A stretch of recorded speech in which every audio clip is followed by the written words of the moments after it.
ജയിലിലുള്ള ഭർത്താവിന് ജാമ്യമെടുത്തു നൽകാമെന്നു പറഞ്ഞ സുഹൃത്തും സുഹൃത്തിന്റെ ഭാര്യയും യുവതിയെ പെരിന്തൽമണ്ണയിലെ ലോഡ്ജിലെത്തിച്ച് റൂമിലാക്കിയതിനുശേഷം അവിടേക്ക് ആളുകളെ വിളിച്ചുവരുത്തി പീഡിപ്പിച്ചു എന്ന പരാതിയിൽ 6 പേരെയാണ് പെരിന്തൽമണ്ണ പോലീസ് പിടികൂടിയത്.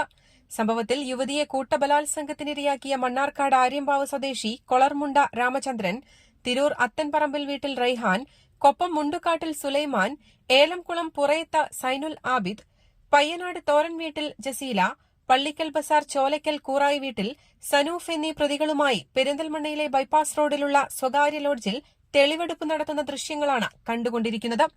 സനൂഫ്, ജസീല ദമ്പതികളും രാമചന്ദ്രനും ചേർന്ന് ഗൂഢാലോചന നടത്തിയാണ് യുവതിയെ ബലാത്സംഗത്തിനിരയാക്കിയത്.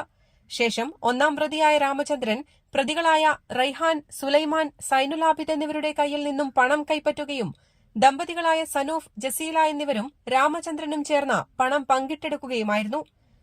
യുവതിയുടെ ഭർത്താവ് ജയിലിലായതിനെ തുടർന്ന് ജാമ്യമെടുക്കാൻ വേണ്ടി ഒരാളെ കാണാമെന്ന് പറഞ്ഞാണ് യുവതിയെ വീട്ടിൽ നിന്നും ജസീലയും സനൂഫും കൂട്ടിക്കൊണ്ടുവരുന്നത്.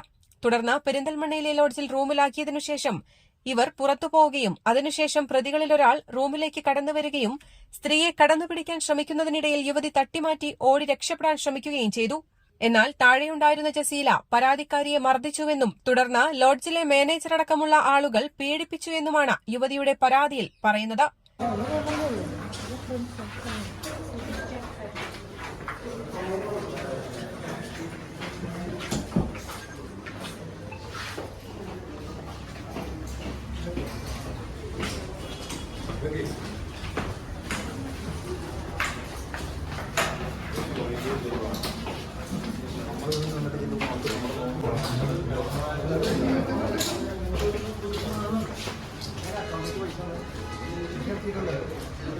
അത് അക്കൗണ്ടിക്കുള്ളത് എൻ്റെ ഭാര്യയുടെ അക്കൗണ്ടിക്കുള്ളത് ഏതാ സ്ഥാപനമായിരുന്നു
Jam June Hypermarket, exceeding expectations.